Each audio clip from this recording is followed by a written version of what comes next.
When a corps of young royals were taken into captivity into Babylon to be trained and equipped to stand before King Nebuchadnezzar, this emperor of the world. Among them were Daniel, Shadrach, Meshach, and Abednego. And I love this because they refused to compromise their standards, and God used them in a powerful way. But there was a showdown. There was a showdown once when Nebuchadnezzar had built a huge golden image.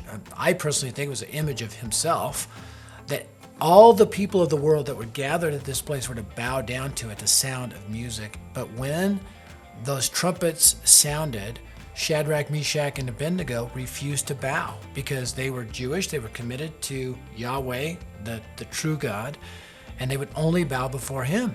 And we know the story that Nebuchadnezzar, they brought these three before him, and he's like, is it true? You won't bow? I'm going to give you another shot. And they're like, hey, we believe God can save us. But even if he does not, we're not going to bow to the image. They threw these three into this furnace that was heated up 7 times what it normally was heated up. It was so hot that the strong soldiers that threw them in died while throwing them in.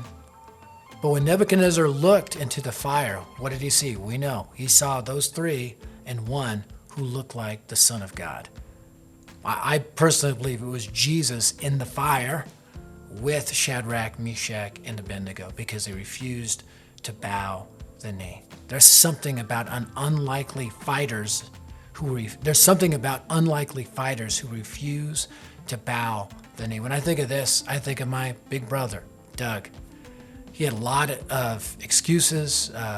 He had epilepsy. He struggled in school. But once he had an encounter with the Lord Jesus Christ, he refused to bow the knee to just trying to fit in with the crowd. Instead, he took a stand for Jesus everywhere he went. Man, he wasn't the most articulate of guys, but he was so passionate about Jesus, he would tell everyone the good news of the gospel of Jesus Christ. The reason I'm leading Dare to Share today is because my big brother, Doug Stier, who refused to bow the knee like Shadrach, Meshach, and Abednego. I challenge you to read more about it in my book, Unlikely Fighter.